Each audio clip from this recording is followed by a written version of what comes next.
Good afternoon, folks. Good afternoon. Please continue to eat. Please continue to eat and enjoy your lunch. My name is Juan Sepulveda, and I wanted to welcome you here to the 2015 Aspen Prize for Community College Excellence Award Ceremony. Let's hear a big round of applause.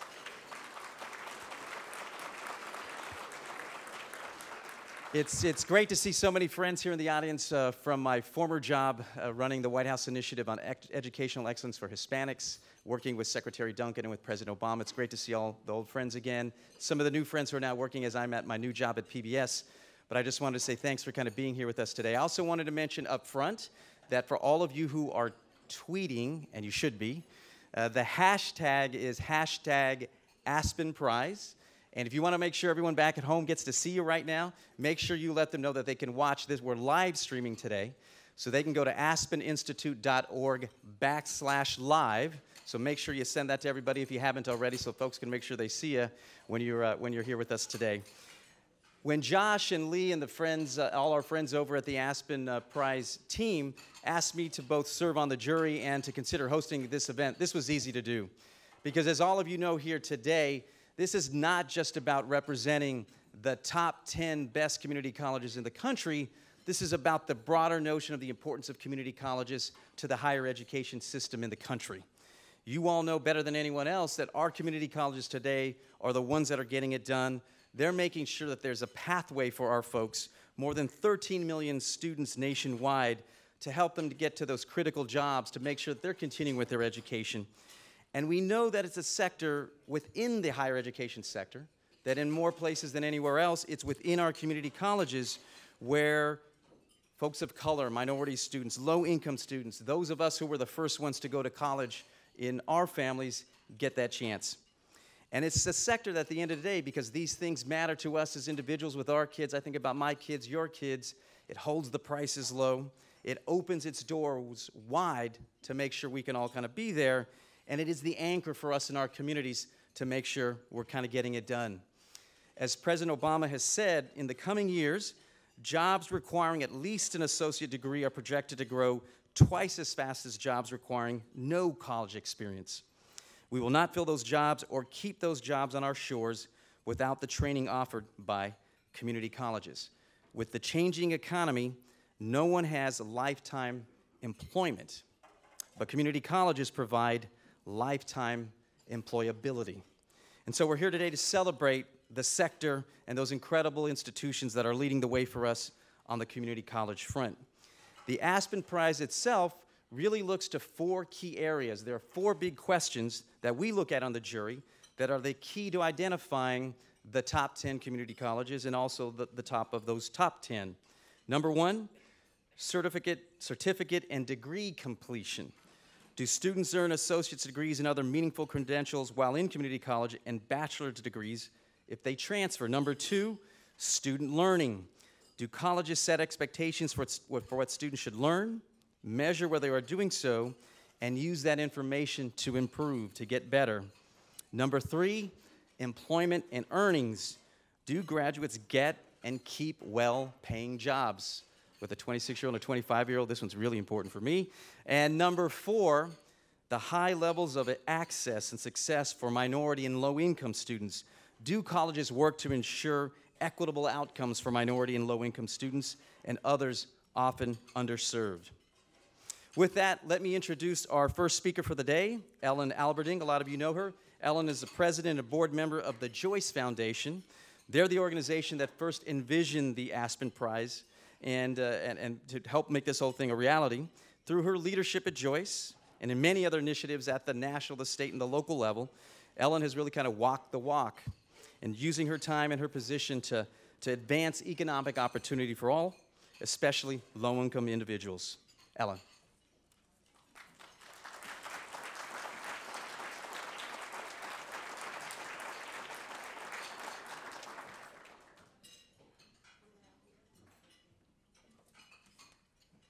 And welcome to Dr. Biden as well.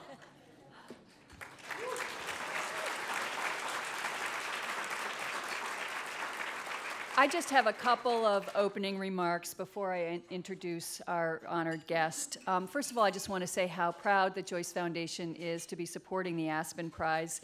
It really does define excellence for the community college system and for the potential of community colleges to help low-income and minority students make it on the road to economic success. And of course, that's really important for those individuals, and it's really important in our country.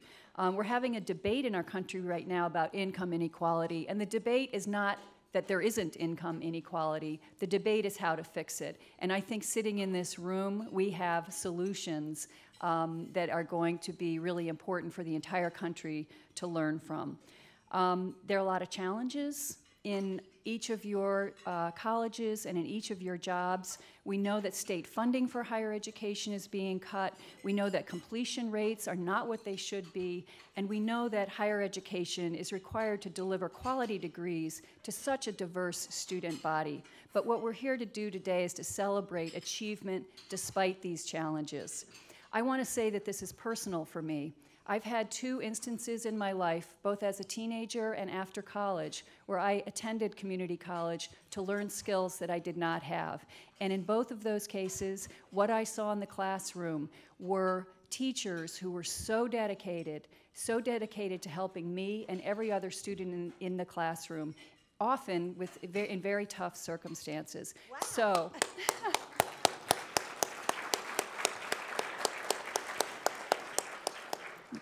That's my segue to introducing a passionate educator who knows what she's talking about because she's been in those classrooms and she knows what it's like, both for the students and for the hardworking individuals who are trying to help those students along. The Aspen Prize grew out of a 2010 White House Summit on community colleges. I was at that summit, and so was Dr. Biden. And I sat in, the back of the room thinking, what could the Joyce Foundation do to move this along? We have a commitment to the populations that are being talked about here. We know how important community colleges are. So we did sort of cook up the idea of this prize. And I'm very, very proud to say that both our funders and Dr. Biden have stuck with us for quite a number of years. So with that, I just want to introduce one of the most important people for all of us in this room, Dr. Jill Biden. Thank you so much for being here. Thanks.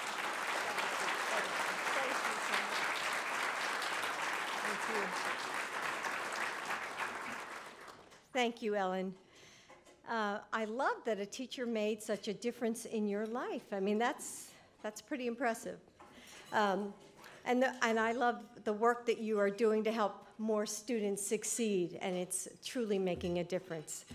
Now more than ever, Americans are relying on community colleges as stepping stones to a college degree and a better future. Our nation's prosperity, strengthening the middle class, truly depends on our higher education system delivering more high-quality degrees to an increasingly diverse group of students. Helping more students go to college, stay in school, and earn their diploma is vital to the future of our economy, because in the next 5 years, 2020, 2 out of 3 job openings will require some form of higher education. That's why I believe that this is the moment for community colleges to shine. And the institutions that Aspen honors today are leading by example. Congratulations to all the Aspen Prize finalists. These schools are reinventing what it means to be the community's college. They're partnering with local employers to provide students with the skills they need to move into jobs that already exist in their communities. They're creating clear-cut, affordable pathways for those who want to move on to a 4-year university. They're providing the flexibility that is needed for working parents to pursue their degree or obtain new skills. The Aspen Prize gives us the opportunity to highlight the best of the best, to celebrate community colleges that are excelling. and to give other schools the opportunity to consider adapting those best practices on their own campuses. So thank you to the Aspen Institute, the supporters, and the many people who have worked so hard to get to this day. You have helped these institutions to get the recognition they so rightfully deserve. Both in my classroom at Nova, and I see my president here, my other president, and when I'm on the road visiting community colleges across the country, I am fortunate to see the tremendous impact that community colleges have on so many students. I see it in students like Erica, whom I met in Gainesville, Florida, just last week. And as she told me, Erica almost dropped out of high school due to a bad relationship with algebra. As a mother of 3, when Erica decided to go back to school, she found that the flexible class schedule, the support and encouragement from the teachers and faculty at Santa Fe College were exactly what she needed to succeed. Not only did Erica pass her classes, but she thrived in the community college atmosphere. She was a student ambassador and participated in the honors program. After earning her degree at Santa Fe College, she is now enrolled at the University of Florida. I see it in Christopher, who I also met last week, a community college student whom I met at South by Southwest in Austin, Texas. After high school, Christopher chose an out-of-state school that was more expensive than he could afford. During his second year of college, even with his parents' help, Christopher had to take out student loans and work 2 jobs just to pay the tuition. He knew something had to change. So he moved closer to home and is attending Houston Community College, where tuition is more affordable. He is now taking classes that support his dreams of going to business school and has been accepted to Texas Tech for fall semester. I also see it in Jenny, a middle-aged mom of a newborn daughter. Jenny works full-time, mostly at night and on weekends, so she can spend a few moments at home between classes and work. Her daughter was a big motivation for going back to school, but Jenny had math anxiety, and I certainly can relate to that. And it was a stumbling block when she started thinking about all the math that she would have to take to get her degree.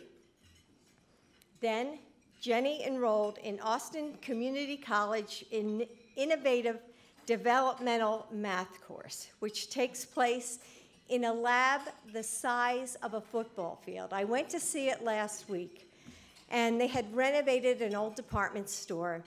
And honestly, you walked in, and they had 600 computers in this cavernous space, but it was so relaxing and warm. And I told you, I do have math anxiety, but I think they must have brought in one of those feng shui people, that so you immediately feel comfortable.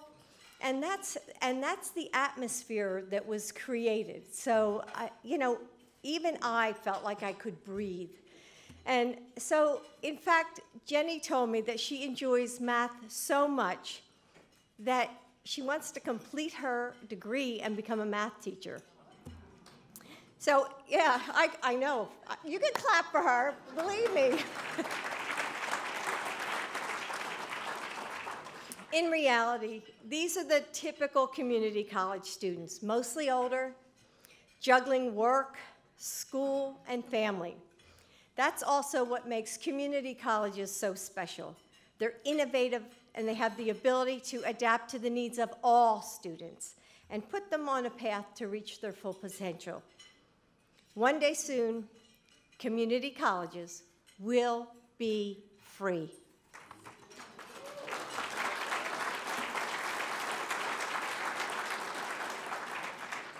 As an educator, I'm proud to be part of an administration that is committed to investing in our students and restoring the promise of the American education system. I have worked with so many of you in this room. As a matter of fact, I kind of feel like I was just saying earlier that, you know when you're in college and you sign up for a course and then the instructor walks in and he just said, "Oh my God, Biden again?"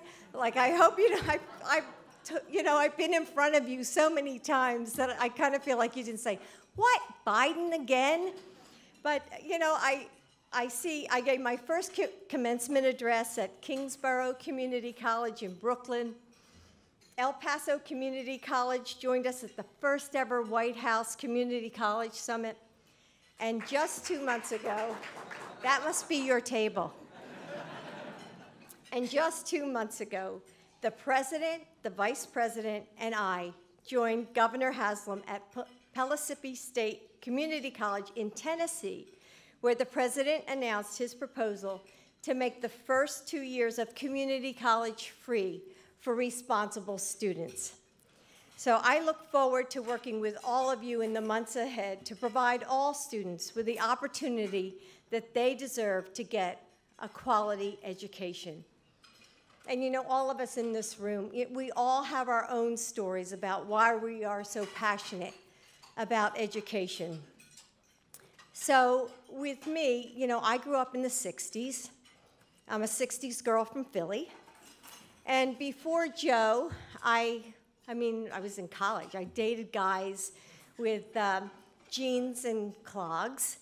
And my hair was down past my waist, and some of theirs was too. So when a clean-cut senator asked me out on a date and showed up at my door wearing a suit and leather loafers, you know, I wasn't quite sure. I looked at him and I thought, you know what, just one date. Yeah.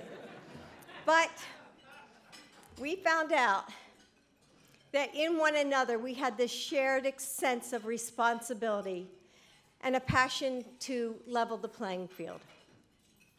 Throughout his career in the Senate and now as vice president, my husband Joe has fought to lift up the middle class, to give all Americans a fair shot at the American dream. The same principle is the reason why I teach at a community college. I teach because I believe that education is the great equalizer. Every day in my classroom, I see the power of education to break down barriers, to open students' eyes to possibilities around them, and to provide them with opportunity to grow into the people who they aspire to be. And you understand that better than anyone else. So thank you again for all your hard work. Congratulations.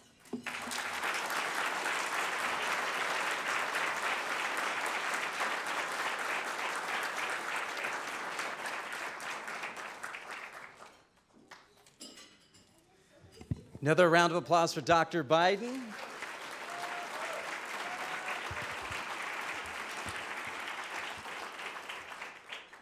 One of our strongest and most vocal supporters of community colleges. Thank you, Dr. Biden. I'd now like to introduce Josh Weiner, the Executive Director of the Aspen Institute College Excellence Program. You all know Josh very well. You know that he has spent the past 2 decades as a nonprofit leader helping a lot of organizations get started aimed at improving and equalizing educational outcomes. And probably the most important thing that I've learned about spending time with Josh is just how deeply he believes in the power of education to change lives. His commitment to quality and equity is something that I think we all feel very proud of and are glad to have him on board and to be a team member with him. Let me bring Josh up right now.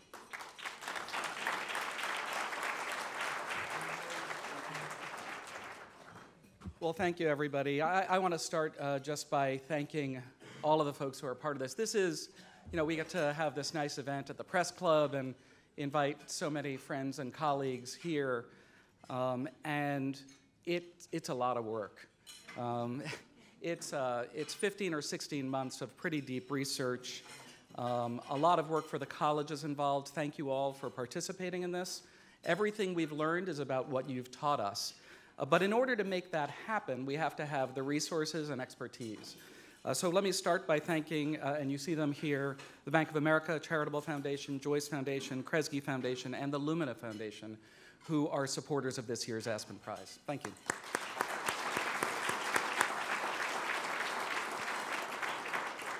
Second, we have 3 stages of selection, and that requires 3 different groups of experts. We have a 9-member data advisory panel, co-chaired by, one of the co-chairs is here, Bill Trueheart, who's been a special friend to the prize since the beginning. We have a 15-member selection committee of experts who are, you'll see them reflected here, a range of folks who are experts in practice and leadership as well as research. We have 5 expert site visitors who have delved deeply into data and practice at colleges. This is a labor of love. We give them a stipend, but it's nowhere near their daily rate to come with us. We like to think it's educational for them as it is for us. And we've got a 12-member prize jury, an 11-member prize jury. You see them represented here. And the third group is that we've had a lot of partners in this throughout. So the Aspen Prize is a research project. We really have 3 goals. One is to elevate the sector. A second is to help define excellence in the sector. And the third is to replicate effective practice. Well, in order to do that, you need really strong folks in communications and in the sector itself. And we're proud to have the American Association of Community Colleges. Walter is here, as well as the Trustees Association. Noah is here today. Dr. Biden's office has been supportive throughout, the U.S. Department of Education. So these have been our partners all the way through. Last but far from least is a core group of staff and consultants, really, they might as well be staff as much as we lean on them, who have been responsible for making the prize happen. So first and foremost, we don't pay attention to the people who are really doing the work in the trenches. I know all of you at colleges and other organizations know this. Leah Arsenault has been a remarkable manager of the prize, and Tiffany Yoon, a remarkable program coordinator. Let me just thank them.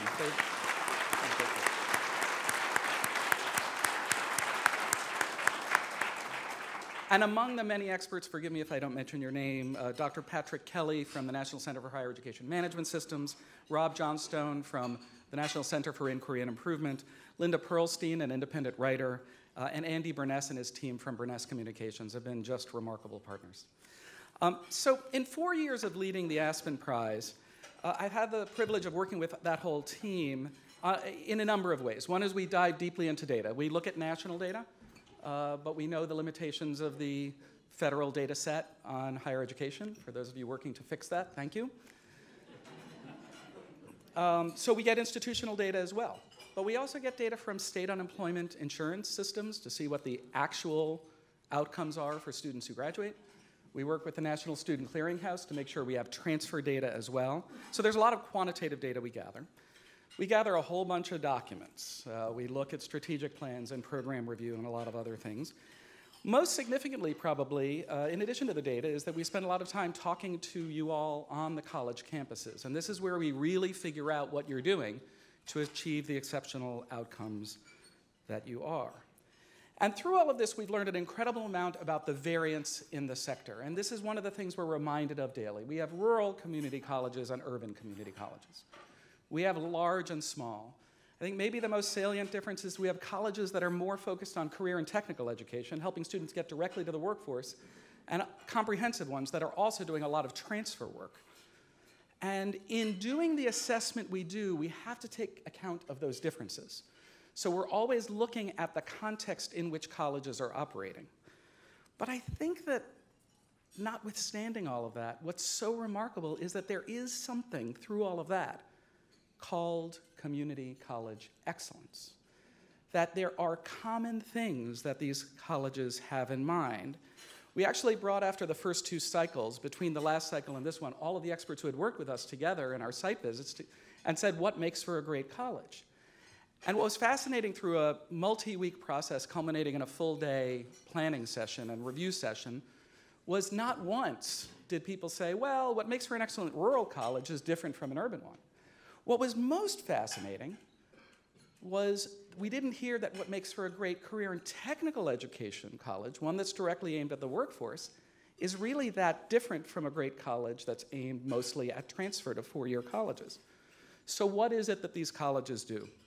Well, there are really 5 things that we've identified that make for great community colleges. And I'm not going to go into these. I'll just leave that up there for you to think and talk a little bit about. What I will say is that all of these colleges are starting with the end in mind. These colleges are asking, where are students going? They're going to the workforce, they're going to transfer. Let's align what we do to those places. These are colleges that are not merely borrowing practices from other places. They are borrowing practices from other places. We can't invent new systems everywhere, but they're building cultures defined by student success. You know, very often we like to tell stories about the community college students who are successful, and those stories, as we heard from Dr. Biden, are very powerful, and we use them as well. The challenge is, how do we marry those stories with a real look at data and driving institutions to look across the institution at what's happening not to the students who are successful that we can be so proud to have helped, but the ones who aren't being successful. And how do we think about strategies? What these 5 things do is they enable strategies that are scaled and sustainable, that aren't just grant funded, that aren't about 1,000 different initiatives, but are about cohering around things that really move the institution forward. So in a few minutes, you're going to get this publication, which will tell you more about that. I'll stop in terms of talking about what these colleges do. You can buy What Excellent Community Colleges Do as well. That'll tell you a little bit more about that. What's most important about these 5 practices is what they add up to. So you're going to hear today about colleges that have doubled graduation rates. Doubled.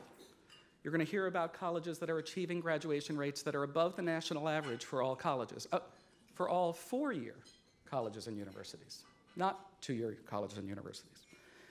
You're going to hear about colleges that have eliminated the completion gap for majority and minority students. You're going to hear about colleges whose graduates earn on average over $45,000 a year in the year after they graduate, which is 50 to 80% more than all other new hires in the region. Those are the outcomes that are in reach for all community colleges. So let me end with my final thanks to the faculty, to the staff and leaders at the 10 finalist colleges, and to the winners and those who will be recognized today. You've taught us a lot about what excellence looks like and how it's accomplished. You've also taught us that it's not about becoming a perfect college, but always striving to get better at learning, completion, labor market, and equitable outcomes. And you've proven that what colleges do matters. Too often we point our fingers at K-12 and say, well, we can only do so much with students who come underprepared.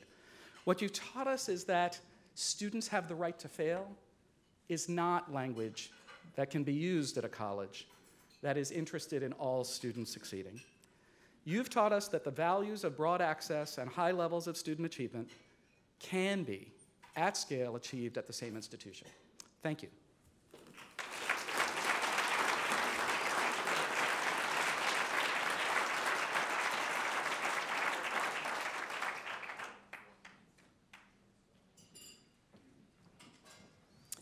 Thanks, Josh. Our panel's going to come up here. I'm going to let them kind of get settled and get mic'd up, so we're going to get ready to start in a second. Just wanted to say, as we get ready for this panel, you heard Josh talk about some of those key elements, and you all know very well back at home and at your community colleges the importance of the data and the numbers and the analysis and the analytics.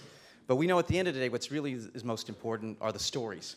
And so what we want to do now is to move into a panel to kind of hear some of the real stuff. I think right now with us at PBS, we're working with our GMs who lead our stations to think about leadership in a different way.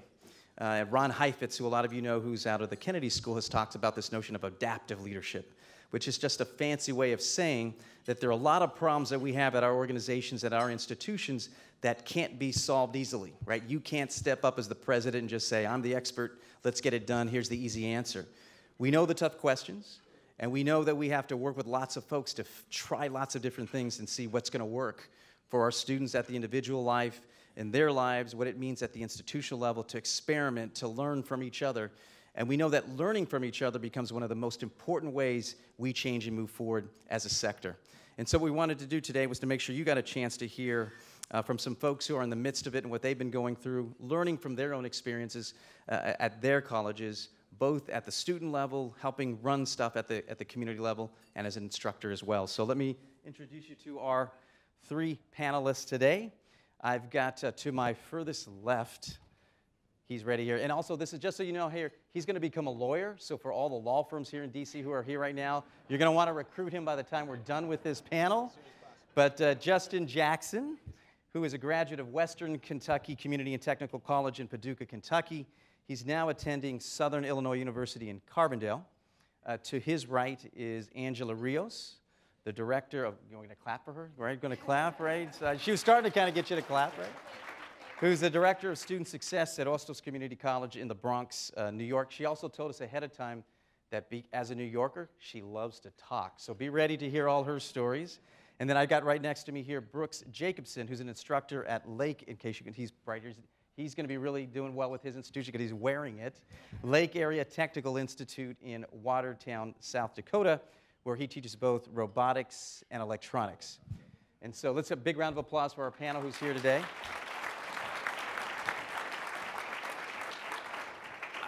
I wanted to start off with you, Justin. If you could tell us a little bit about kind of your journey. How you kind of got to the college, where you were at that point, and just help us as you get started. Well, when it comes to West Kentucky, when I first started, right before then, I was in Chicago. My grandmother got ill, and she was coming to her last days, so I went there to be there at her side. And right before her passing, she had me promise to her, you know, go to school, get your education, be able to take care of the family, and promise that I'd graduate. And so after that, I returned back to Paducah, where I started working, and a gentleman named Mr. Johnson came into Subway where I was working, and they was having an enrollment blast. And I just saw the shirt, and I was like, oh, you work at the college. How's everything going? And he was just, oh, we have an enrollment blast. You in school? I was like, no, but I want to. He was like, well, what are you doing Thursday? I was like, I get off at 3. He said, well, we're going to be open until 8. Come up there, we're going to get you all signed up. So I got off at 3. I walked up from Subway to the college. By 6 o'clock, I had my schedule, and I started school. But before attending West Kentucky, I did attend another college, Western Kentucky University, and like I saw that, you know, financially, I just couldn't afford it at all. School, finance is all coming from me. I have no other help. And so just financially and everything, I never thought I'd actually ever graduate. I never thought I'd actually have a college degree. And I just got my associates, and now I'm at a university. So I wanted to ask you, because I think, you know, I think Angela, I don't know, myself, there's a lot of us, Brooks maybe as well too, the first ones who are kind of going to college in our families. We don't know any of this stuff. So as you were thinking about kind of making that move even into college at the beginning, what did you know? I mean, what was kind of your sense of what you were needing to do just to try to even get into college? I knew absolutely nothing. I'm gonna be honest. I knew in high school, college is something that smart people go to do, and you go there, you're gonna get a good job, and so when like I said, when I went to West Kentucky, I did not know. My biggest problem from not going to school earlier is I just didn't know how to get in. I didn't know what steps to take. I just like college. I hope I do it one day, you know. And then, like I said, with the enrollment blast, they actually took me literally step by step by step on everything, whether from applying to the school to getting financial aids, to taking the Compass test, to signing up for classes. And I mean, that was my biggest challenge of school, was enrolling in school, you know, so. And when they started to kind of help you, I mean, your advisor in particular was kind of helping you go through these programs and learn about the system. Tell us a little bit about, once you actually were now into it, what were you doing to try to be successful, to kind of get through, to kind of make it? My advisor, Dr. Garricky, he was a phenomenal guy. When I first attended West Kentucky, I was just, let's try it, see what happens type of attitude. I didn't feel like I belonged. I didn't think I was smart enough for school. I mean, I've never been a smart guy. I've never been a guy that was ahead of the class or anything like that. And so it was 8 o'clock in the morning, 8 a.m. microeconomics. I'll come in, he asked me, what's my name? I tell him my name. Never forgot my name from that point on. And then as class went on, he was like, "You a first semester student?" I was like, "Yes, sir." And he said, "Well, this class is typically not for first semester students. This is a more complex class. But I think you can do it, stick with it. And if you have trouble, you know, we can meet later, whatever." And it actually became an easy class for me in math. I'm pretty good at math. And so, and like, as we went on, I was like, man, I can actually do this. You know, I'm actually getting an A in this class. I mean, you know, and then afterwards, and I just figured it was an easy class. Everybody does great in economics. And then he was like, that's most people don't understand this, Justin. And I was like, oh, really? So what's wrong with me, you know? So after that semester, we kept going, and he actually became my advisor. He sat down with me. We mapped out exactly what my plan was, which was at first being an accountant. And I figured I'm good at numbers. I can add, I can subtract, multiply, divide. I can do numbers. Accounting is the way to go. And after my first semester, he was like, you know, not saying you can't do it, but I don't think accounting is where you want to end up, you know. Most accountants are introverts, you know. They're to themselves, you know. No offense to any accountants out there. No offense. Yeah. But I love people. I love to talk to people. I like to meet people. I like to understand why things are going on. And he was telling me I would have I could be an accountant and it would probably be boring to me, but I would have a more exciting time with a more exciting career if I chose a different path just because of who I am. And then that led me to thinking, well, I'm really good at this economic thing. Why don't I try that out? And so one thing led to another. I was like, well, maybe I was on a debate team, and I was like, maybe I should try to be a lawyer. And he was like, you will be a phenomenal lawyer, because we argue in class a lot about different things. But and so we sat down, we mapped out the road of where I need to go. So now I graduated last semester in December, and now I'm at SIU.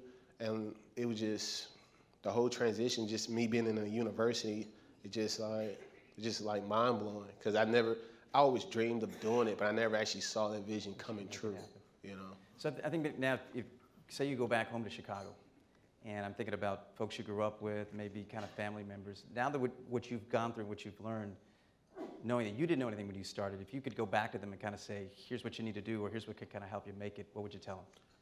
That's an easy question. I do that already. I just came from Chicago last week, and I saw my nephews and my nieces, and they're all in school now, and they was actually in school. They come home, first thing they got to do is their homework.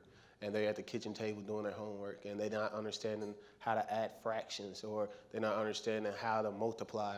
So I'm sitting here and I'm showing them how to do it, and I'm like, you can go to college. And they're like, what? I'm like, yeah, you can go to college. Look, you graduate high school, I will get you in college. I promise you, I will get you in college. That's a promise I know I can keep, because now I see how easy it is to actually start school, you know.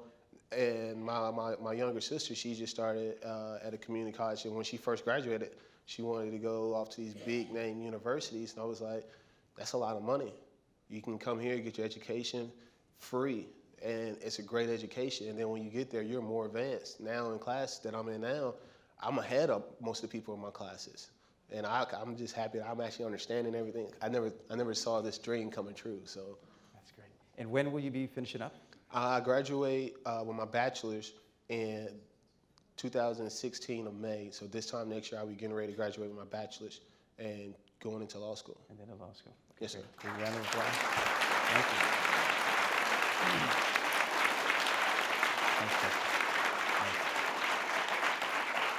Thank you.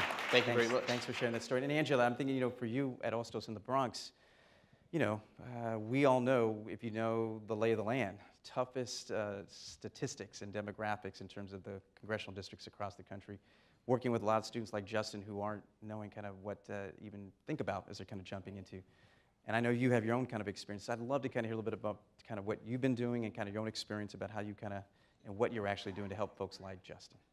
Well, I would like to thank you for sharing your story. It's definitely very similar to some of the experience that I've had working with students at Ostos Community College. With the demographics of the area in which we live, we actually do have a high immigrant population who are language learners. And so for us, there's the initial challenge of enrolling, right? And letting them know that education is possible for them. But then there's the added challenge of helping them to stay in school. And that's really where the work of the success coaches have come in. You know, our students are very brave. They encounter things like homelessness, domestic violence, being the only person in the family to support an entire family and having to work many hours to do that and trying to balance an education with that. So our students do encounter a lot of difficulties. Lucky for us, we have a president with tremendous vision. We have support services like Single Stop that help our students to secure shelter. Sometimes it's a matter of us working with the larger community to ensure that our students are in an area that's safe. It's not a question of skills. It's a question of being in an environment that they feel empowered and that they feel that they can thrive in, which unfortunately is one of the greatest challenges that, you know, our students are facing, is being in a space that they feel, like Justin had articulated before, that this is something that is possible for them because they don't have that role model at home that is setting the tone for this is how you go to school, this is how it's done. So I really feel very honored to work with students who really want to make a difference, not just for themselves, but for their family and for their lives. And they're going to really set the tone for the future of, you know, America, because we have a lot of students who are single parents. And the challenge for them is trying to be, you know, a good mom, a good dad. Yeah, and to balance that with now learning how to be a college student, because for some of our students, they've been out of school for a while. So they're coming in with high levels of remediation, not necessarily because their skill set isn't there, but because they've been away from the material for so long. So it's a matter of kind of diving back in, getting those skills up, and really working with them to stay dedicated to why they initially came here. I wanted to ask you, because I think, you know, we're talking about with so many of the colleges that are represented here today, it's about getting better. And sometimes the good stuff that happens at our campuses can almost stall us from going to that next level. Those of us who know Ostos in the community very well know that Ostos has a deep, deep tradition and history of being connected to the community. But at the same time, there's been the challenge of kind of moving beyond being connected to the community and getting folks through and getting to the next level and getting that certificate or onto the transfer piece. So I'm curious if you could talk a bit more about these specific programs that you're helping run on the success coaching side. Absolutely. How has that been on top of what was already a great relationship with the community, but almost an acceptance of not getting to that next level? How has that helped change things? I'd love to talk about that. In that, I'd like to tell a story about a single mother who actually completed her associate's degree in part of the work that we're doing in the coaching unit with our students. One of the things that our president was really able to do in his infinite charisma was to secure a grant for us to work with single parents so that they're able to balance their going to school with also being a parent. Most of the time, our students are going to school part-time. And so in order to get them to complete their degree within that 2-year time frame, we really encourage them to take summer and winter classes because it's a really great way for them to, one, remain engaged, but also a good way for them to be able to have time to work and to be with their children. With the grant that we secured, it's a 2-generation fund. And what that had allowed Nazare to do was to complete her final course in the summer to complete her associate's degree in early childhood education while her daughter was in a camp at Ostos. Ostos has a summer camp, and it's not the traditional summer camp where they do sports. It's a summer camp where the children are actually learning particular content and skill sets. So it was really enriching and empowering for her to have her daughter in the camp while she was actually going to school. The course was free, and the materials were free, and also the transportation was free of cost. And that's a really big deal for our students because, again, they're going back and forth, they're working, they're coming, they're taking classes. So it really enabled her to be able to have the opportunity to, one, have her daughter educated and engaged in a school environment, but to also finish her last semester. So she's completed her associate's degree now, and she's working as a teacher, which is really an amazing thing for us. So with that grant, we are actually continuing that and expanding upon that so that we can continue to help some of these single parents who want to finish their education and also give their child that really amazing opportunity of having education be a foundation for them from the onset. So those are some of the programs that the community has endorsed and has helped us to fund. And help supporting as well too. Similar to Justin, I wanted to ask you, a lot of colleges are trying to do different versions of a success coach or some of these other programs that you're talking about. But now that you've been there and kind of helping lead some of these efforts, once again, if you had to kind of share with your peers across the country some of the best of what you've learned, Angela, to kind of say, here's what it's not just about success coaching, it's these particular things, what would you tell them? I would say it's not losing faith.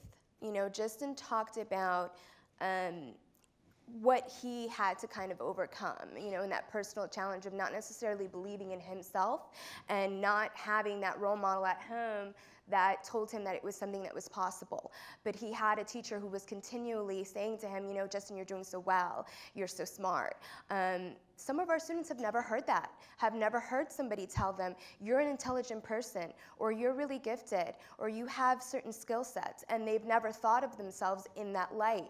So with the success coaches, they really work to empower the student and to help the student learn what their skills are and learn what their passion is. Because when you're passionate and you really want something to happen, you're gonna make it happen. So my number one thing that I would say is to listen to the support that you have. You're gonna encounter people who are gonna tell you, no, you can't do it, it's not possible for you. You're gonna see others around you who are like you, who are not achieving that and think that, you know, this isn't a possibility for me. And sometimes life does get in the way.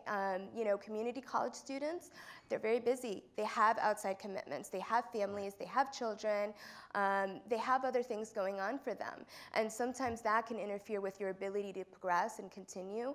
But it's knowing that the school is there for you.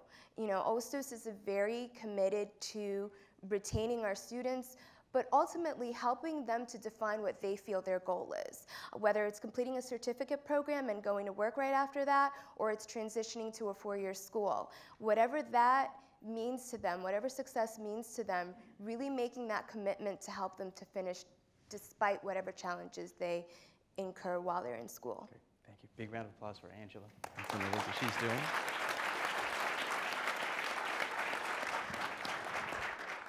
All right, so we're going to move from the Bronx over to Watertown, Brooks.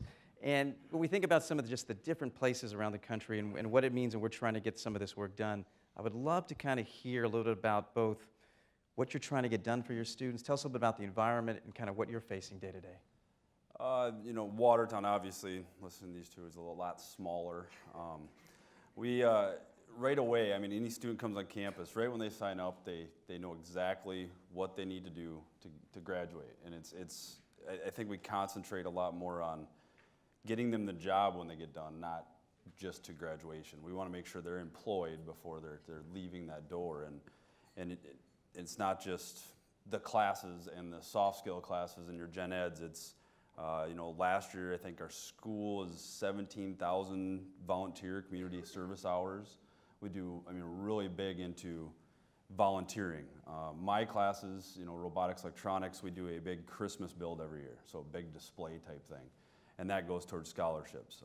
We help with STEM camps for middle school kids and bring in 3D printers and robots and stuff like that with those kids. And my students just love that stuff. They just have a blast with it. So it varies day to day, but I mean, we really try to make a well-rounded And what got you there? Tell us a little bit about your story about what got you to that. I actually graduated 2000. I went straight into the military. I had to pay for college. I had nothing really there for it. Went to the National Guard. I'm still part of the South Dakota National Guard, 16 years now. Through that, I went to state school for about a year and a half, got deployed, came back, said I better figure out a shorter degree so I can get it done before I deploy again. So I went into Lake Erie Tech, robotics and electronics I did. Loved it. They started teaching soon thereafter. I've worked in numerous type manufacturing places with a lot of automation and robotics, and then lately I've fallen in love with 3D printing. It's about the last 7-8 years of my life, and a lot of time on those. But what we do in there is that we actually build our own 3D printers, and that's a passion of mine, is that kind of stuff. So I enjoy being there, and I enjoy being with the students to do all that. So I know one of the key pieces that always pops up around these kind of programs is around the partnerships, particularly with the business community and just in the community as a whole. Once again, would love to kind of hear specifically what's a little bit different about the way you guys have gone about some of these partnerships that has made it work for you. I think what we do a little different at Lake Erie is we still have our advisory boards. Twice a year, 4 times a year, they'll meet with us. All of our industry partners for robotics, people who want robotic students. And then from there, a lot of those guys are alumni. They're friends. We see them off and on. You'll get together with them, go fishing or hunting or something, and you really get to know them as a person, and they get to know you real well. They come in quite a bit. Invited, obviously. They'll email me and say, can I come in this day and just hang out? They just want to come, see what the students are up to. They don't want to talk to them. They just want to go from student to student, kind of see what their projects are, and just hang out with them. And I really see that's a big sense of pride, I guess, with the South Dakota and the kids, and they really get a lot out of it, and they love going to those places to work. The other thing would be, back to the 3D printing thing. Last year, we recommended to the board, middle of the semester, we should really do this. Make a 2-credit class where they build a 3D printer from scratch. And we were all for it, so we called up, emailed all the advisory board. Next day, we had the class changed, and new class is going, and we've seen a dramatic increase in just troubleshooting confidence and abilities, and it's just been great. And they're fun to work with. They're guys you can count on. And I need a piece of aluminum, I call them up, and here you go, we got a chunk here. So they're fantastic. So. I want to ask you that, both because you went through the program yourself, yes, yep. And then kind of now kind of helping lead it. What's kind of the best of the past from when you were there that continues today? And then I'm curious, so was the best of the past that's still happening at Lake Area? And what's some of the new stuff that you think, since you've been there as a student, that now has been added to keep moving forward? I think some of the best stuff in the past is our, we're very close-knit, the whole school. Our culture there is very different from other schools. I went to a state school as well afterwards, and it's just not the same when you go to those places. There, it's everybody knows everybody. I know everything about, probably more than I need to know about most of my students. And they're great, and you become a family. Your alumni constantly are texting and Snapchatting you and all sorts of stuff. So I got many Snapchats on the video feed because I walked in front of the camera earlier. So it's fun, and it's fun to hear from those guys and see those guys. New stuff, I would say it's nice that we added some newer technologies. We continuously are adding more technologies, and then we're trying to get away from all the hardcover books. We have 3 books in our program we're planning on doing next semester, the whole program, and the rest of it's just going to be our own material. So we're trying to make it a cheaper way to go for these students. I'm hoping it works out very well. So. Big round of applause for Brooks on this.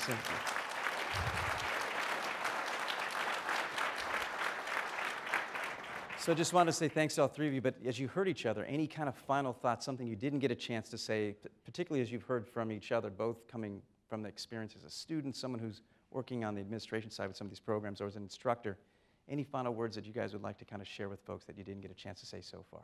Justin? Final words. One, my final words would be just thanks, you know, just the belief, just the opportunities, you know, because like I said, growing up, I mean, I'm gonna graduate college one day. That was something I always say, but never really believe, you know. So just, you know, just thanks for the opportunities and all the doors that are being opened, and just how my whole life has changed from this to a completely new life, you know, and I actually can see a future instead of just doing the same routine every single day. Angela. I would just say for everyone in the room, thank you as well. I'd like to echo that sentiment, but never to underestimate the impression that you leave on students in the jobs that you do. They're all very important. Whether you're, you know, a custodial worker or you're the president of an institution, everyone has the opportunity to impact change within a student and within a person. And whether you realize it or not, everyone is doing that. I'd just like to thank you all for the opportunity. It's we've come through this before, and it's just a wonderful thing. This Aspen stuff has been great for us, and everybody keep working hard, man. I want to thank my instructors, the ones that got me here. So it's same kind of routes, you know. It's a small world when you start talking about stuff like this. So thank you. Thanks to all of you again. Big round of applause for our family. All right, you guys. Great job. Good job.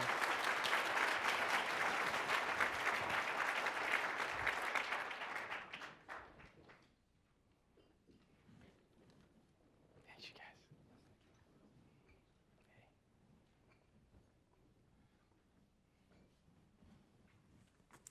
Good afternoon, everyone. My name is Caroline Altman-Smith. I'm a senior program officer with the Kresge Foundation based in Detroit. And thank you to that marvelous panel.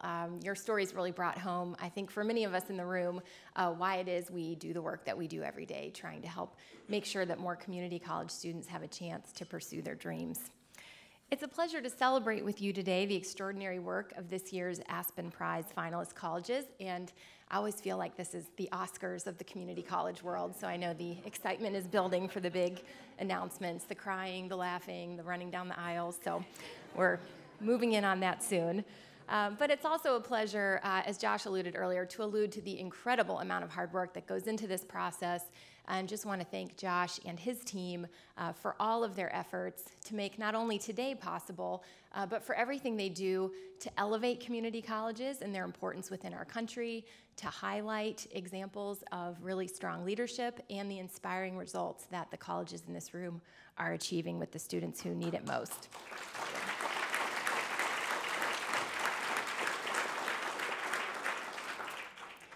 So as I mentioned, the Kresge Foundation is based in Detroit, and our overall mission is about expanding opportunities for low-income people to have access within America's cities to the types of supports and services and chances for them to enter the economic mainstream and really achieve all of their goals. In our education work, this really centers on access to and through undergraduate education, which is, of course, the mission of community colleges. And that's why we are especially committed to community colleges, because these are the institutions that have as their special mission a desire to serve those students who have historically not been well served in higher education. We fund work going on with community colleges and higher education all over the country, and one of the great perks of this job is that we get to seek out and figure out ways to support innovation happening all over the country. And there are a lot of good things happening in Tennessee these days, as you may have heard. So it is my pleasure this afternoon to introduce Governor Bill Haslam of the Volunteer State. As many of you know, Governor Haslam is a true education champion. We often hear mayors or governors say that they're going to be the education mayor, they're going to be the education governor, and then when the bright lights of the campaign dim down, sometimes that promise is forgotten, but certainly not in this case.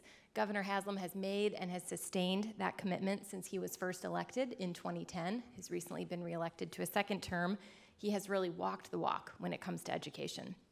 He has used his bully pulpit as governor and many other funding and policy tools at his disposal to make Tennessee a national leader in education opportunity and reform. And that commitment is making a difference. The state has launched innovative efforts like the Tennessee Transfer Pathway and also the Tennessee Promise, which we heard about earlier, to give graduating high school seniors a chance to earn a certificate or degree beyond high school free of charge. This has contributed to Tennessee seeing the largest growth in FAFSA completions of any state in the past year, which is also very exciting. Governor Haslam is working to make sure that his own 4 grandchildren will grow up in a time when all young people have an equal and equitable chance to pursue their dreams of a college degree in a state where policy, practices, and incentives have been aligned in a student-focused and common-sense way that supports success and completion. Hopefully, Governor Haslam will continue to champion this agenda from his new post as the chairman of the Republican Governors Association. We all know, Governor Haslam, everybody in this room, we all know how important this work is, and that increasing access to college opportunity and success is the right thing to do for social justice, for economic competitiveness, and to make sure that every person in every state has the chance to fulfill his or her full potential. So with that, please join me in welcoming Governor Haslam.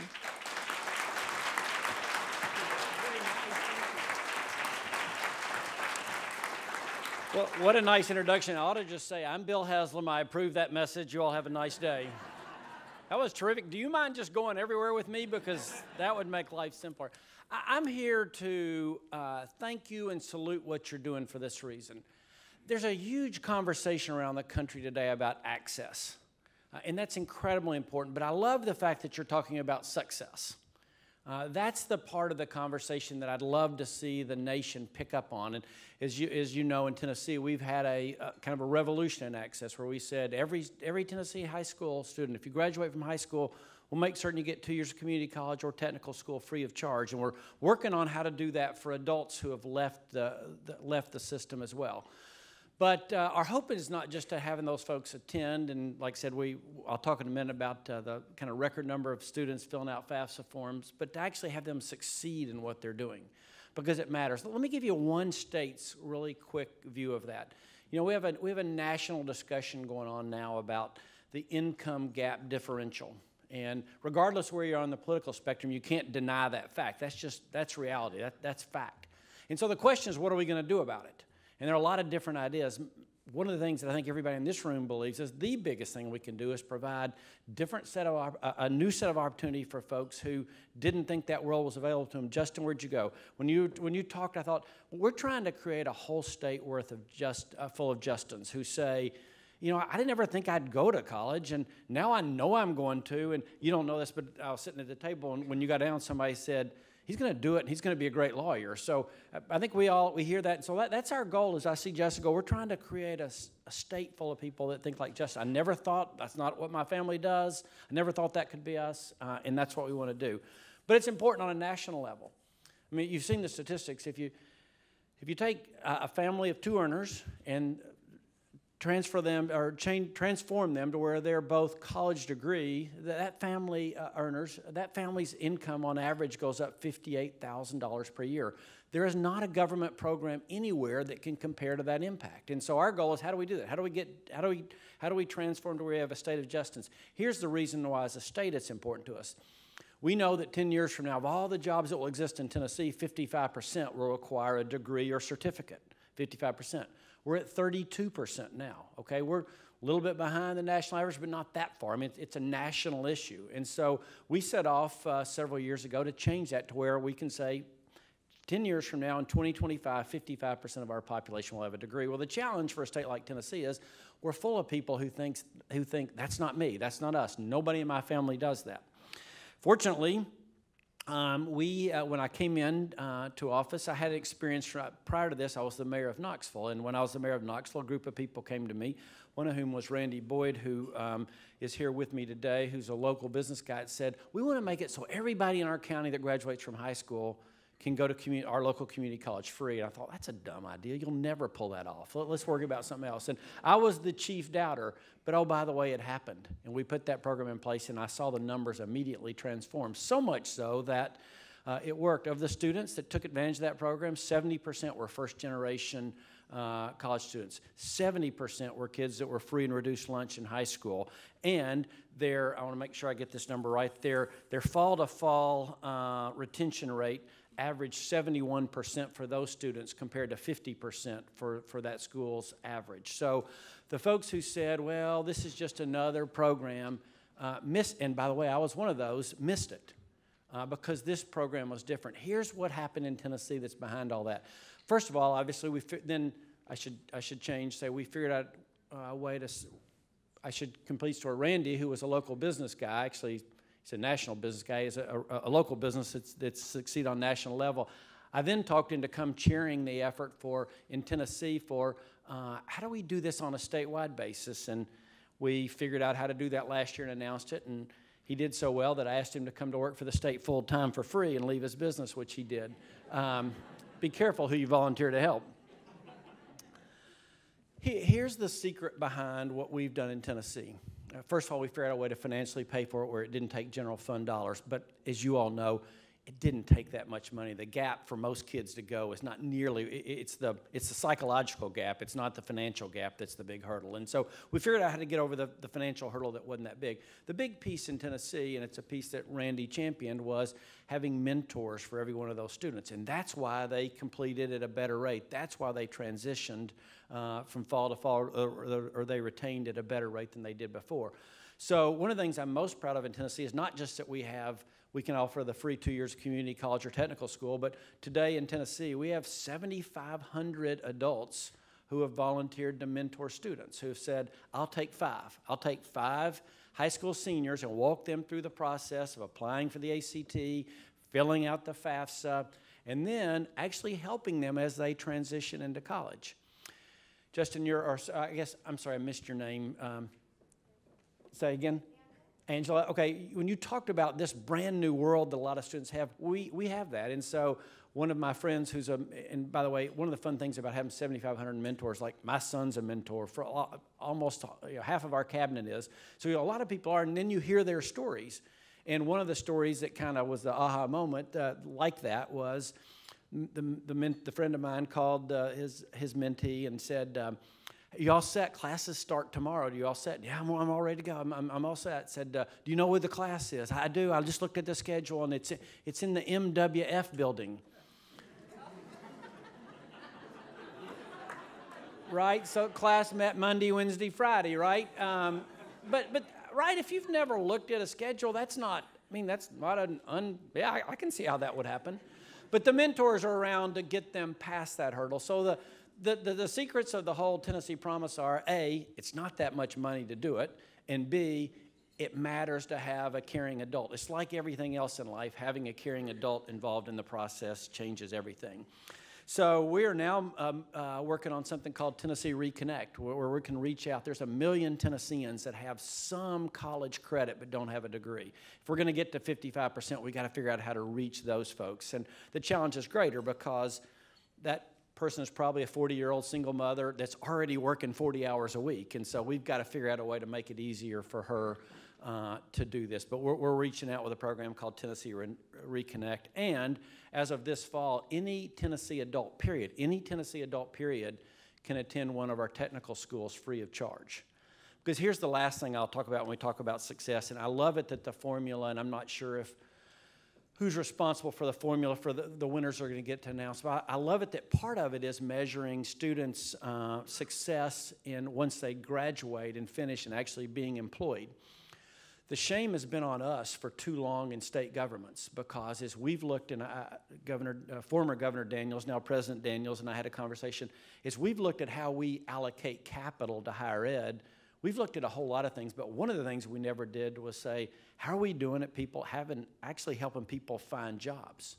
And we're rethinking how we do that in Tennessee that I think will have a big impact down the future. So let me just wrap up by saying this. First of all, to all the schools that are here, congratulations. The only bad news is I don't see any Tennessee schools there, but I promise you that will change. I promise you that will change. But I do want to congratulate you, and I want to thank the Aspen Institute for focusing on the right thing, for focusing on not just access, but success. And I honestly think as we look at revitalizing our country and changing it to where there's a different set of opportunities, that'll be the key thing. I'm going to end with this, and these are Randy Boyd's words again. we've created a program of opportunity, but we've also created a program of responsibility in the sense this, that part of our Tennessee promise is we'll give you the free community college or technical school, but you owe us back 8 hours of community service per semester. And so now the student has some buy-in and some skin in the game. And by the way, it also has created an incredible volume of community volunteer hours that are now being applied back all across the state. So again, thank you to the Aspen Institute. Congratulations to the winners, and I look forward to being back here to celebrate with some Tennessee schools the next time. Thanks.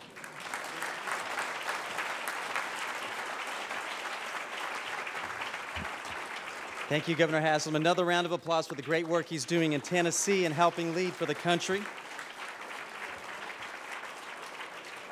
It's now my honor to kind of introduce the two co-chairs of the Aspen Prize Jury. For those of us who got a chance to serve with them, you all know them very well, but it's my honor to kind of get a chance to introduce them. President Mitch Daniels of Purdue University, the former governor of Indiana. You all know back in 2011 the work he did to kind of help pass some really sweeping education reforms in the state that expanded the number of charter schools, really kind of gave parents more school choice, revised kind of teacher evaluations, and expanded full-day kindergarten funding. He also, the year before that, worked with the WGU Indiana, which was a partnership between the state and Western Governors University, really kind of aimed at expanding access for Hoosiers to get more higher ed opportunities. And we all know Congressman George Miller, who for a long time had represented for California's 7th District, was the chairperson of the House Education Committee from 2007 to 2011.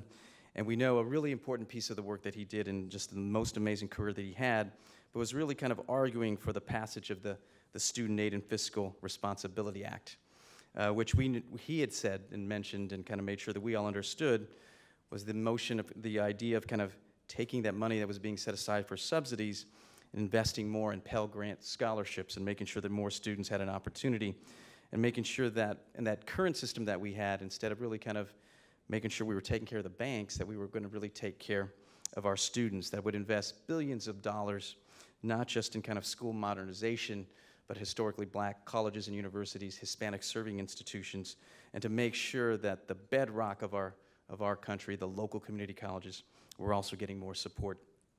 It's also important to, if you don't remember, which you should, that he was also educated at Diablo Valley Community College. So let me bring up our two co-chairs to help us with the next part of the program. Thank you very much.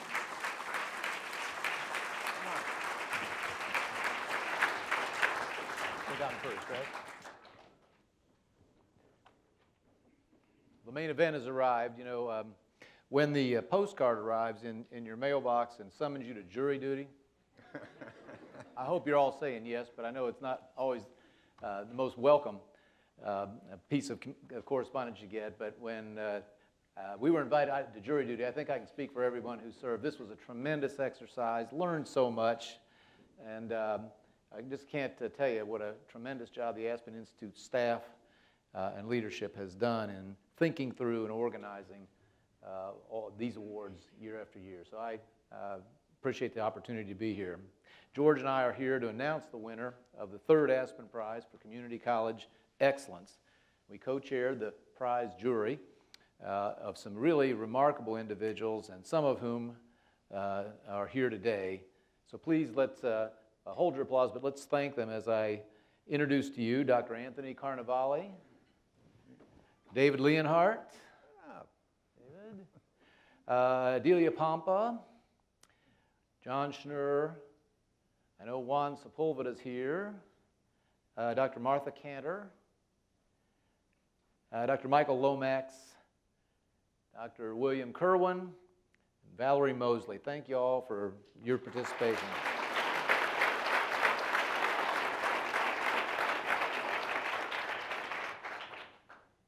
You would have never picked this team to give out an Academy Award.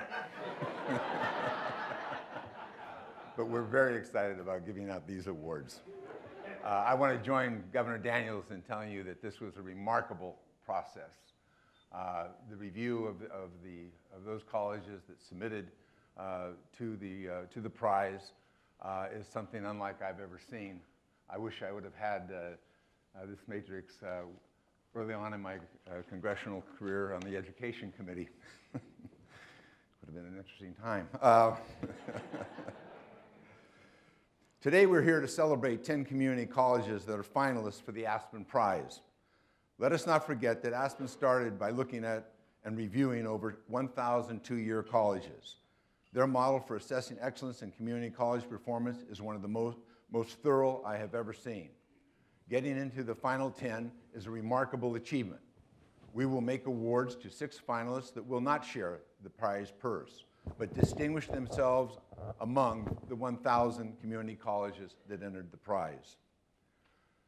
We ask each of them to come up and to accept the award, reflecting our admiration for their dedication to student success. Remarkable achievements that they've brought about. Let us begin with El Paso Community College in Texas. A beacon of academic equity and achievement, many El Paso students are the first in their family to attend college. Most of them are economically disadvantaged, and 87% require developmental education so that they can pursue college-level work.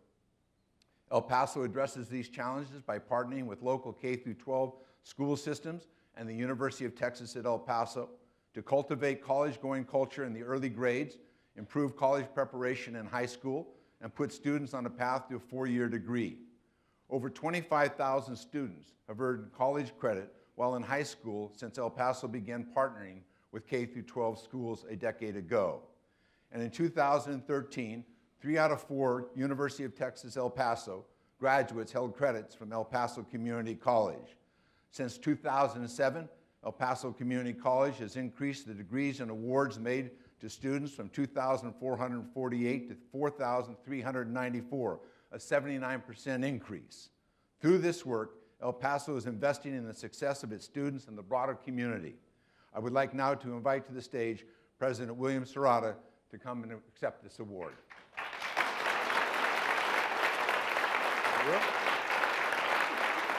Congratulations. Remarkable.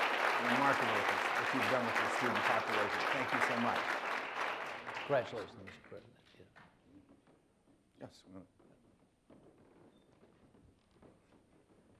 Very light on my feet. Thanks.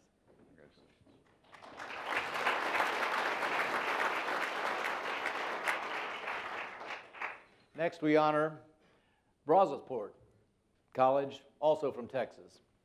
They're a second-time finalist for the Aspen Prize, and Brazosport graduates earn, on average, nearly $67,000 5 years after graduation, 40% more than other workers in their region.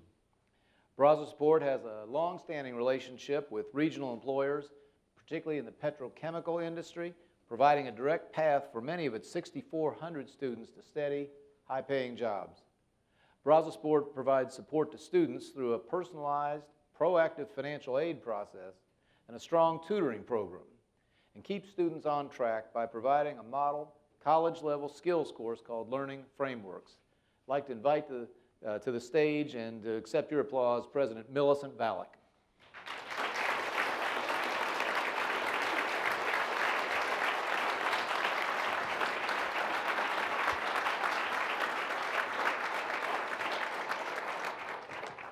Congratulations.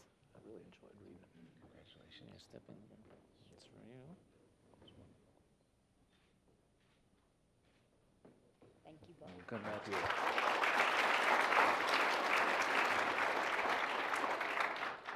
Next, we will recognize Ostos Community College in New York. Belying the challenges that come with being located in the country's poorest congressional district, Ostos has steadily improved retention rates for its students, nearly all of whom arrive needing developmental education before they can pursue college-level work. The college takes a holistic, hands-on approach to address the many social and economic challenges that can be barriers to success for low-income and diverse students. For instance, each new first-year student is assigned a student success coach that provides intensive guidance and support from enrollment to graduation. As a result, not only are Ostos students gaining vital access to higher education, but they're also staying in college, transferring to 4-year institutions, and completing their degree work. I would like now to invite to the stage to accept your applause and the award, President David Gomez.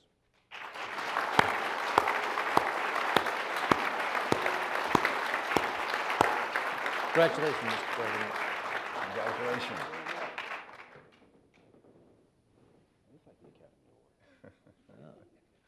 Your business is better.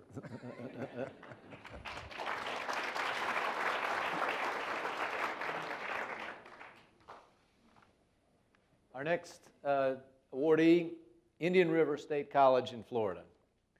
Indian River, a tremendous example of how community colleges can be responsive to current and future workplace needs, the benefit of their students and the larger community.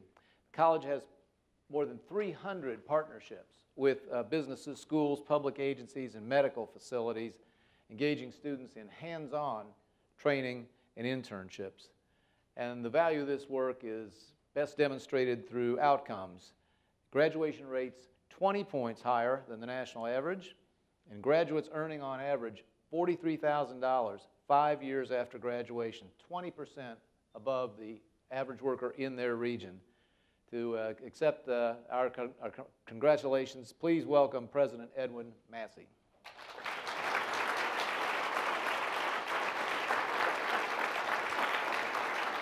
Congratulations. Wonderful. Really enjoyed learning about your school.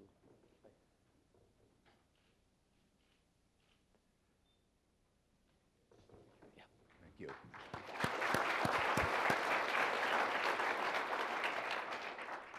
Next will be Olympic College in Washington.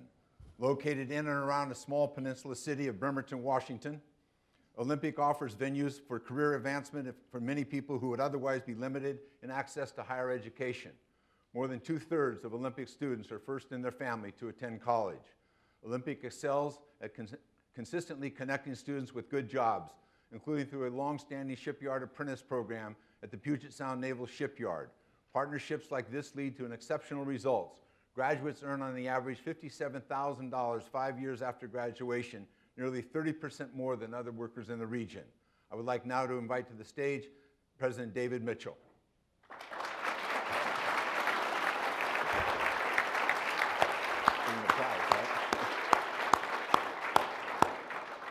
Congratulations.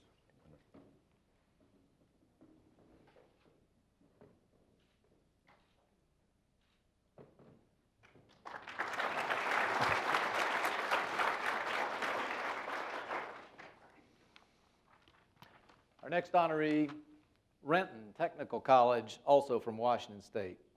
Located in a working class area of southeast Seattle, Renton serves an unusually large contingent of non-traditional students. 70% are age 25 or older compared to 40% nationally. Faculty keep students on track towards their goals through Washington State's iBest model, in which foundational skills are embedded in professional and technical classes rather than being taught separately. Renton's structured career pathways also help students move to a degree or other credential, with 2 in 3 students graduating or transferring to a 4-year school within 3 years of entry. Please welcome to the stage President Steve Hansen. Congratulations. Wonderful work.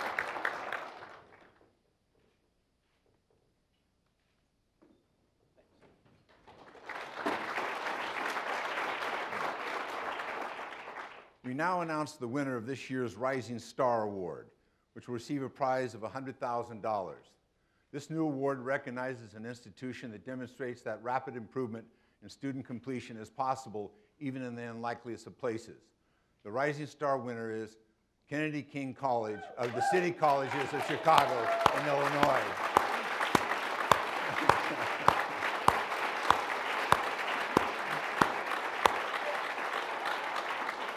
You can come on up while I brag on you. We're not done bragging yet. Whenever you get ready, we'll tell them all Yeah. about you. You should be. Located in one of the most challenged neighborhoods in Chicago, Kennedy King serves 11,000 students, nearly all of whom began with remedial needs. At Kennedy King, educators guide students through structured pathways to clear course sequences that lead not only to completion, but to careers that are in demand in the Chicago area. Every student's progress is closely monitored with leaders, advisors, and other staff all taking responsibility for keeping students on track all the way to graduation. The result, Kennedy King has more than tripled the graduation rates in a 5-year period, providing hope and opportunity for its community and an example for all colleges to follow. Welcome to the stage.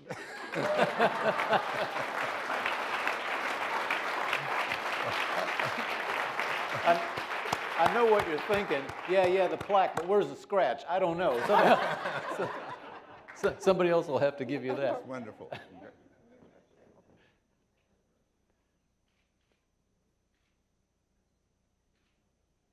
Congratulations. Congratulations.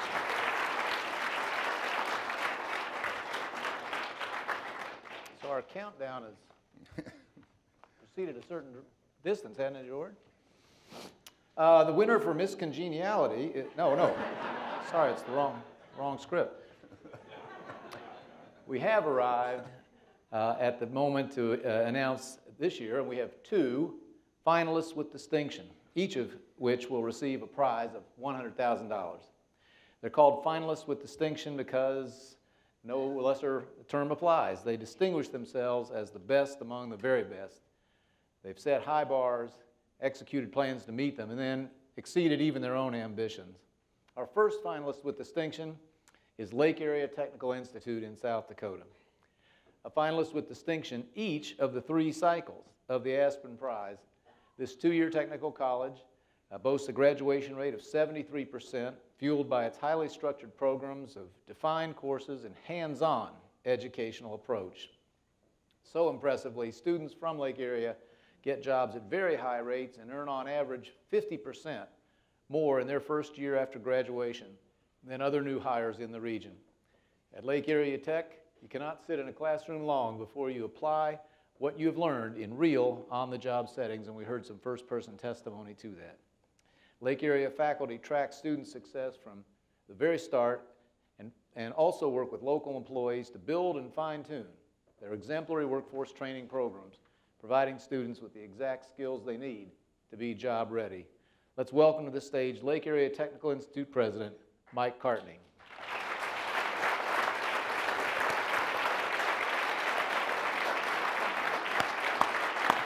Congratulations. Wonderful. Great achievement. Wonderful job.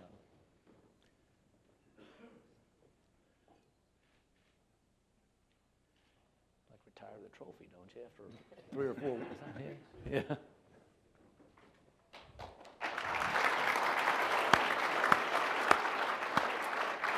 Our next finalist with distinction is West Kentucky Community and Technical College.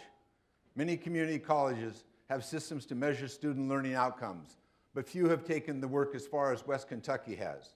Every section of every class has common assessments graded according to the common rubrics. The faculty and staff consistently track student learning and completion outcomes and use the data to inform improvements in teaching practices and programs of study. And as thousands of jobs have left the region, the college has been the primary player in efforts to expand economic growth, providing high-tech, customized training opportunities in growth areas such as marine technology to logistics of operational management. As a result, the college has strong graduation rate and, importantly, no gaps in the rates of students of color. We welcome to the stage President Barbara Vesey.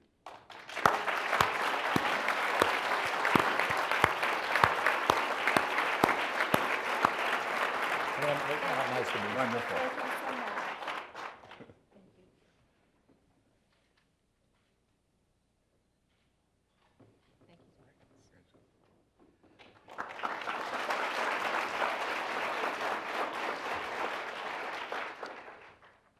And now it's a real privilege to honor and recognize the winner of the 2015 Aspen Prize for Community College Excellence, which will receive $800,000 of the $1.1 million overall prize purse, Santa Fe College of Florida.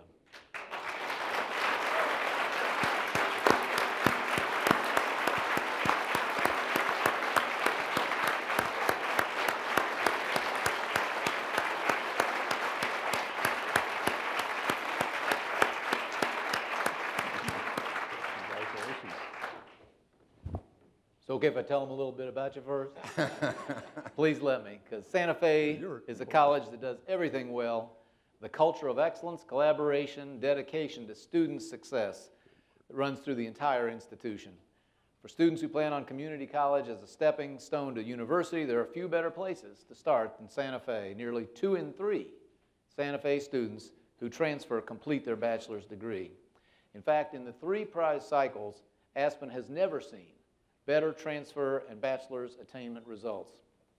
The college addresses regional workforce development needs that nearby University of Florida cannot meet alone in a wide range of fields from the trades to high tech, and Santa Fe demonstrates an impressive commitment to educating students from disadvantaged areas, opening satellite sites to make sure high schools have thriving dual enrollment programs, and pushing for free buses to bring students to the campus. So with I know the appreciation of everyone here, on behalf of Aspen, we welcome to the stage President Jackson Sasser to accept this year's Aspen Prize for Community College Excellence and share a few thoughts. Thank you. Wonderful story.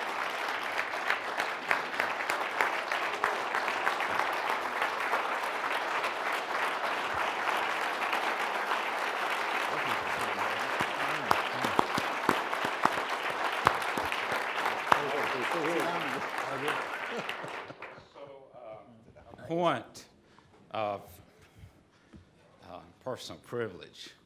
If I can address the students at Santa Fe College, even before you aspired to what we wanted you to get, this faculty and staff was behind you. This is your award. You did the work, students at Santa Fe College.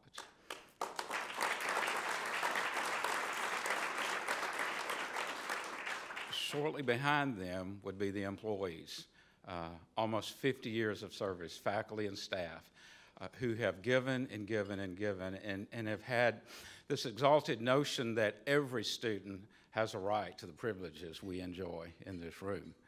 And so it's to you, I'm in awe of what you do every day. This is your award.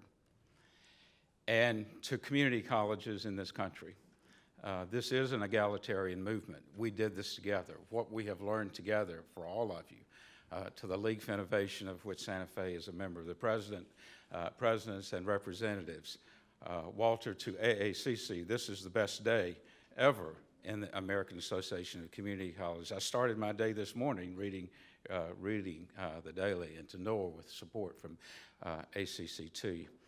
But it is about Jefferson's idea that everyone has a right to a higher learning experience. And so for Santa Fe to be that symbol this year, we're highly honored. There's a person in the room that represents each of our trustees. How many of the trustees that are represented here, how many of the chairs have said in a convocation, you're the #1 college in the world? I have my chair here, Robert Woody, and actually, he said this. He said this at the fall convocation, and he kept telling me, he said, you need to speak this. So I almost went in a closet and said, we're #1, we're #1, but I didn't do that. So Chairman Woody, for your being here, thank you, thank you. And also in the room are the 3 people that are representing the college today. The provost, who is one of the more enlightened educators I've known, Ed Bonahue, thank you for being here. Chuck Clemens is out somewhere, the Vice President for Development. The person that was the voice to Aspen, they answered the question and then put it in the context of what this college is about, is Dr. Lisa Armour. Lisa, would you stand and be recognized? This is your award. And then for Josh, you know, around the holidays, you get a gift sometimes, and then you give it back the next year. So, Josh, I'm not giving this to you. I'm not giving it back. But this is your award, too. And it's your award to have a prestigious organization, one of the most prestigious think tanks, to carve out community college work and put us on the front page.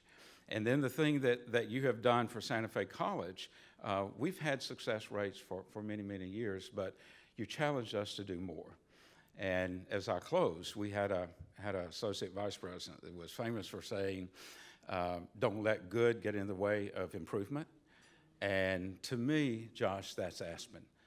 So we shared this award back with you today. But on behalf of all the students, the trustees, the faculty and staff of Santa Fe College, I cannot tell you how deeply honored we are to receive this on your behalf. Thank you very much.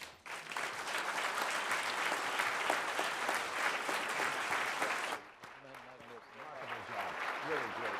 Don't leave without the hardware. Maybe.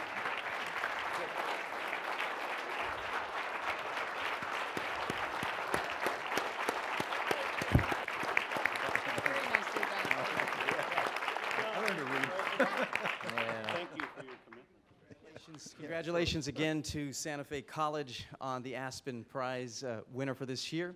We also want to say thanks to all the sponsors who made this program possible, to the Aspen Jury team for all the great work they've done, and most importantly to all of you who are on the front lines of making sure this really important part of our educational system, the backbone of the economy, the backbone of the country, continues to thrive. So thank you all today for being here to celebrate with us. Our program is now over. Please stick around to kind of say hello to everybody and congratulate everyone, but thank you for celebrating with us here today. We'll see you next year. Thank you very much.